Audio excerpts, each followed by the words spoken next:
Want to know how to connect your DJI Wireless Mic to your Android phone? By connecting DJI Mic, you'll get crystal clear sound for your videos. In this video, I'll show you how to connect the DJI Wireless Mic to your Android phone. So without wasting any more time, let's get started. First, press and hold on the power button to power on the DJI Wireless Mic. Then, if you see blue light blinking, then the mic is in linking mode. But if you see the green light, then press and hold the record button from left side for 3 seconds until the blue light appears. Then if you see blue light blinking slowly, then press and hold the link button to make it faster. Now grab your Android phone. Go to Bluetooth settings. Here you can see your DJI Mic 2 device name.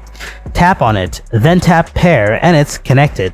Now if you try to check it with your phone's built-in camera, it won't work with your built-in camera.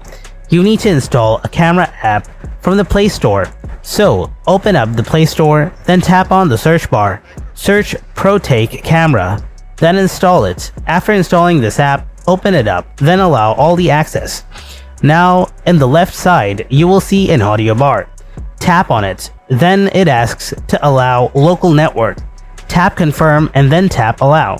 Now if you look at the bar here, you will see a Bluetooth icon in the top of the bar. That means now your DJI mic is recording. If you don't see the Bluetooth icon, then again tap on the bar. Now select Bluetooth here, and that's it. Now record a video and check your voice. And there you have it. This is how you can connect the DJI Wireless Mic to your Android phone. Hope you found this video helpful, and thanks for watching.